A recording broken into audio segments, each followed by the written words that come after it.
Есть даты, которые навсегда сохранятся в памяти людей.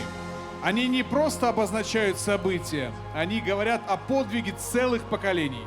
Великая Отечественная война стала испытанием для всего мира.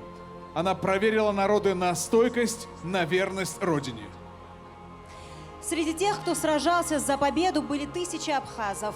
Они уходили на фронт, не задумываясь, и знали на кону жизнь их народа. Они шли в бой с верой в сердце, с именем Родины на устах. Их подвиги навсегда остались в истории. Мы храним в памяти имена тех, кто защитил этот мир. В памяти народа в героической летописи Великой Отечественной войны навсегда останутся имена дочерей Абхазии, вставших на защиту Родины. Среди них мы особо выделяем первую абхазскую летчицу Мэри Авицба.